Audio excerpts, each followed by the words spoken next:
It's like a beacon beckoning us closer. What's up, rockers of YouTube? Lone Star at Innerspace, this cavern here on our way to Seaworld. We're gonna come in here and see if we can see some stalactites. So let's go hang out.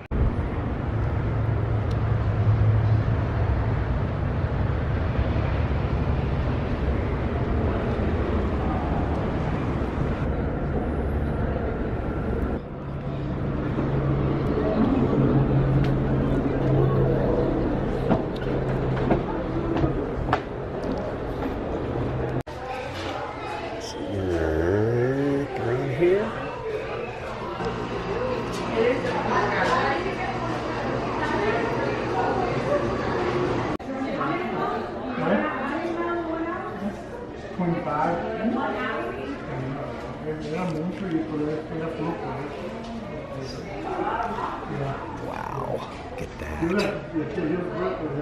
That is cool. We're gonna start here. Wow, look at all that. Violet, do you want to go in the cave? Yeah. I think so. And this is where we're gonna start, here. And I don't know how far the tour goes. Maybe we're gonna take us way in there. Huckleberry Finn style. You think we'll get lost like Huckleberry Finn? Your tickets for the adventure at 135. Okay. When 135 Adventure Tour is called, you're going to meet your tour guide in that room under the star. Thank you. May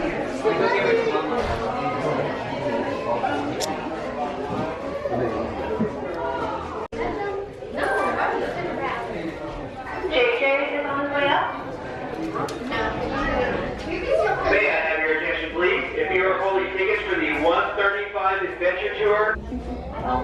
Okay, my name is Joe. Let me count before we go in. How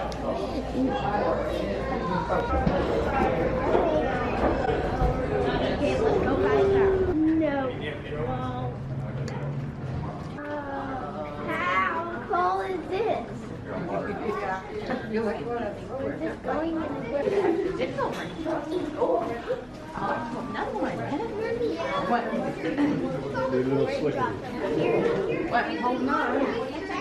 Hopefully we see some tabs here. And then Going down into the cave. Getting colder. Some water drops dripping. It's definitely a little slippery. whoa. We keep going down and down and down and down and down. Now we're going up and up and up and up. Yeah. It's getting a little not much out here. Very high.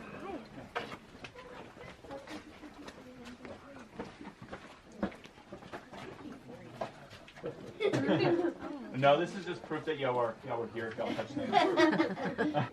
3, 2, 1. So we had our photos taken and now we're gonna go on the tour. It's pretty awesome in here, as you can see. Hope we don't get lost.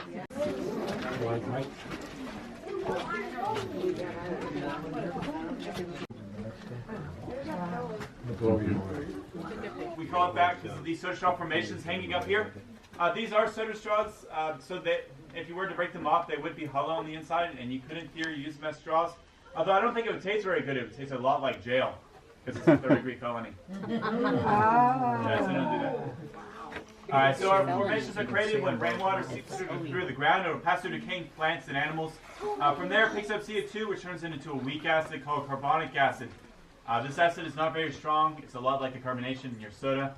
If you want to think about it, it's like carbonated water. But once this carbonic acid passes through the limestone, it picks up a mineral called calcite. And the water deposits the calcite, creating our formations. So, calcite is very important. Does anybody know what it's called when it's stalactites, like my meat in the middle? Column. Column. Yeah, I heard you on the back. We don't call them a pillar because here in Texas we sleep on our pillar. Currently 95% of our cave is still growing and we would like to keep it that way. So please don't touch anything. This on the other hand is called Temptation Stone. And I'm going to let y'all touch it right now. Somebody's already broke this one, so we'll get to touch it. Temptation stone. Ooh. It's very soft. Slimy. Ugh.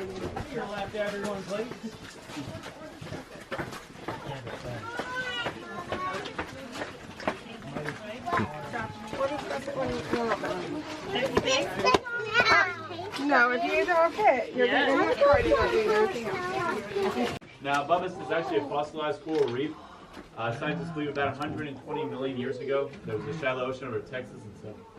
This is just that coral reef that was there.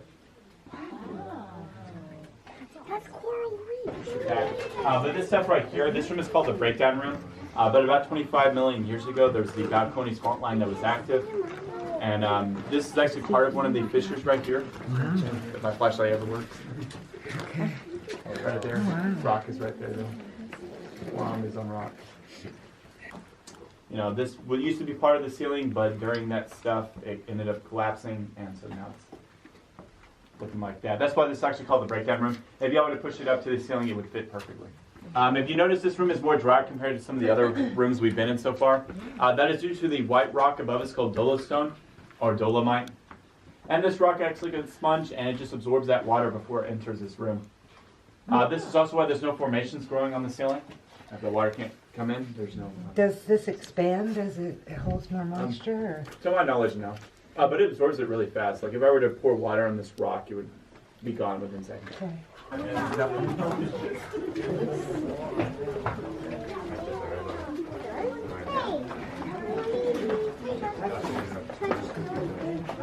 Going deeper down. Deeper into the cave. Put your head on the top here. That would hurt. Alright, so we can all fit in now. So this room is called the first formation room. We call it actually these formations right here, these columns.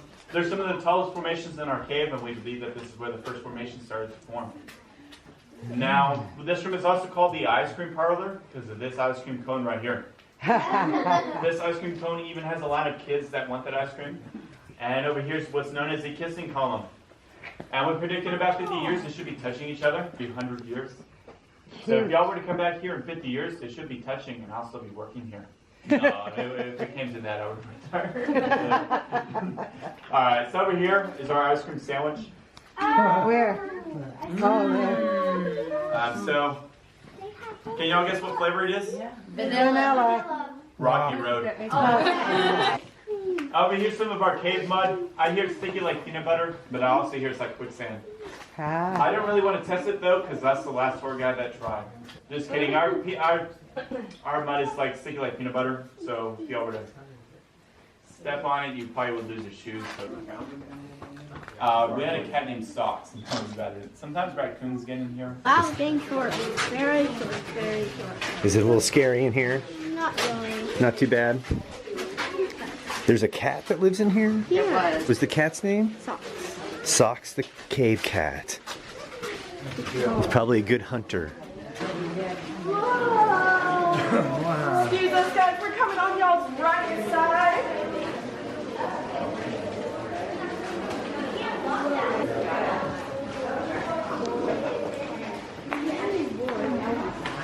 Drop that and get off. We discovered it back in 1963 when they were trying to build the overpass for I-35. Basically, they wanted to test the ground to see if it was stable, and so they drilled about 24 samples within a 1 acre lot. 8 of those 4 samples hit our cave though, and one of them was right there. They actually started to drill down into this formation right there. But the drill bit became stuck inside of that formation, but the problem was these drill bits were very expensive, and so they didn't want to lose their jobs. So they ended up sending somebody down here to go get it back. It's fascinating. Oh, there's another hole right there. Look at that. Alright, so they opened up one of the smaller holes to about 2 feet wide, and they loaded the smallest man they had. His name was Jack Bigham of all things. Jack what? Bigham. And he was lowered 55 feet down to the spot right here. He did land in the back one. For you ladies, it's actually an ingredient mascara.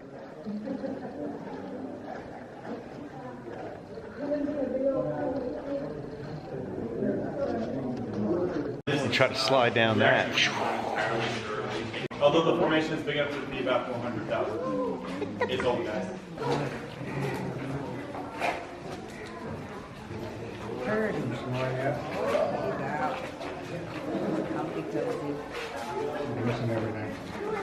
He's okay with that. He wouldn't remember.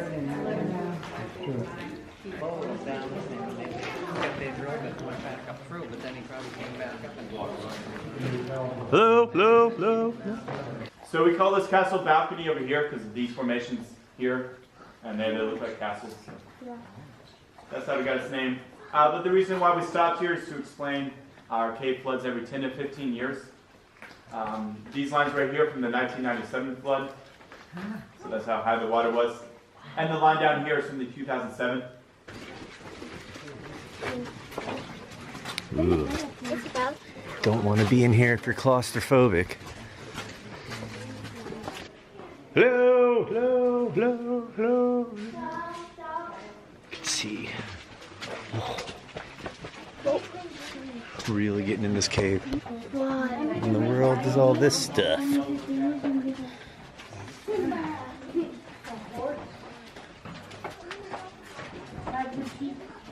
Yeah. I don't know what that is.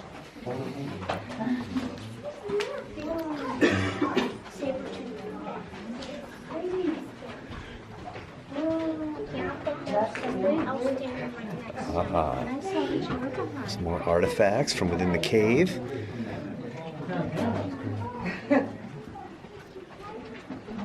Almost finished. Look, Zee, there's the bones found in here.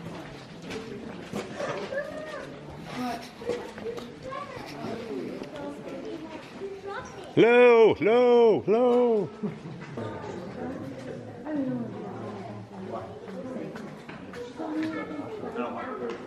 No, I'm just playing around. Are you the last one? Yep. This is the largest room inside of our cave. The reason why we stopped here, though, is to look at the excavation site that was going on down there. So they're digging between 1975 and 1980.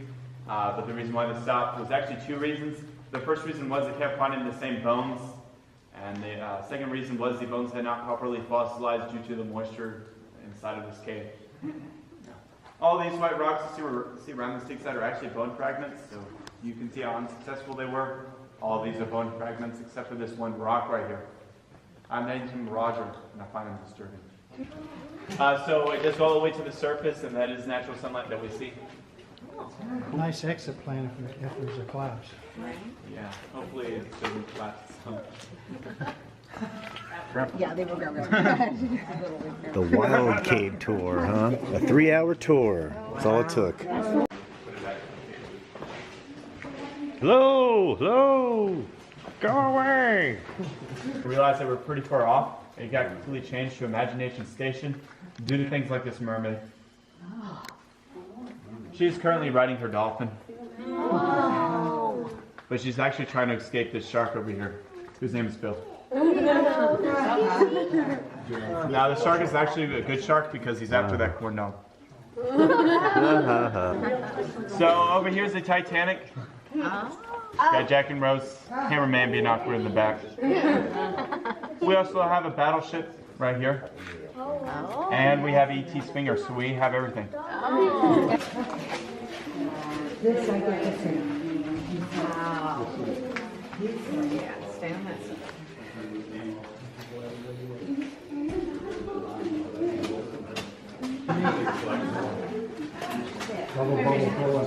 Yeah.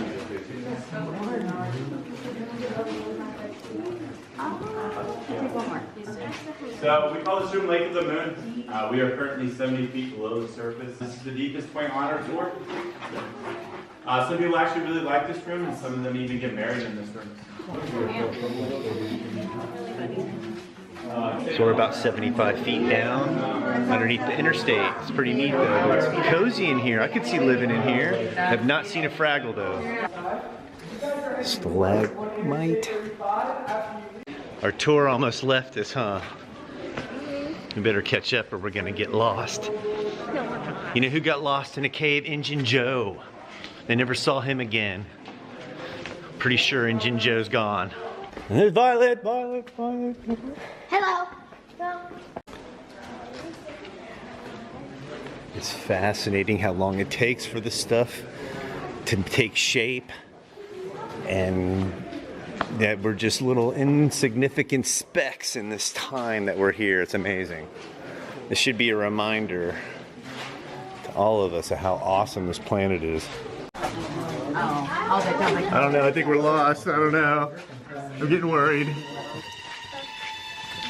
Okay.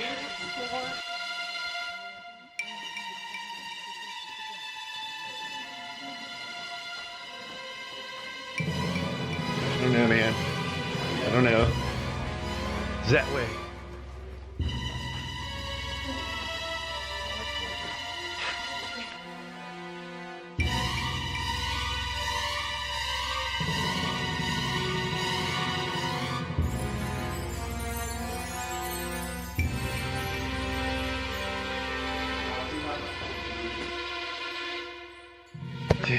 Made it back with the tour. There's light at the end of the tunnel.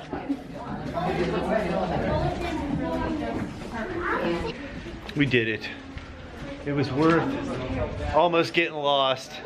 I got dripped on, a bat flew by. It was pretty frightening, but it was amazing.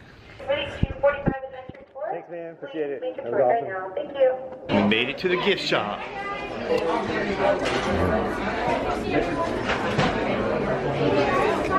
there. Looks real good.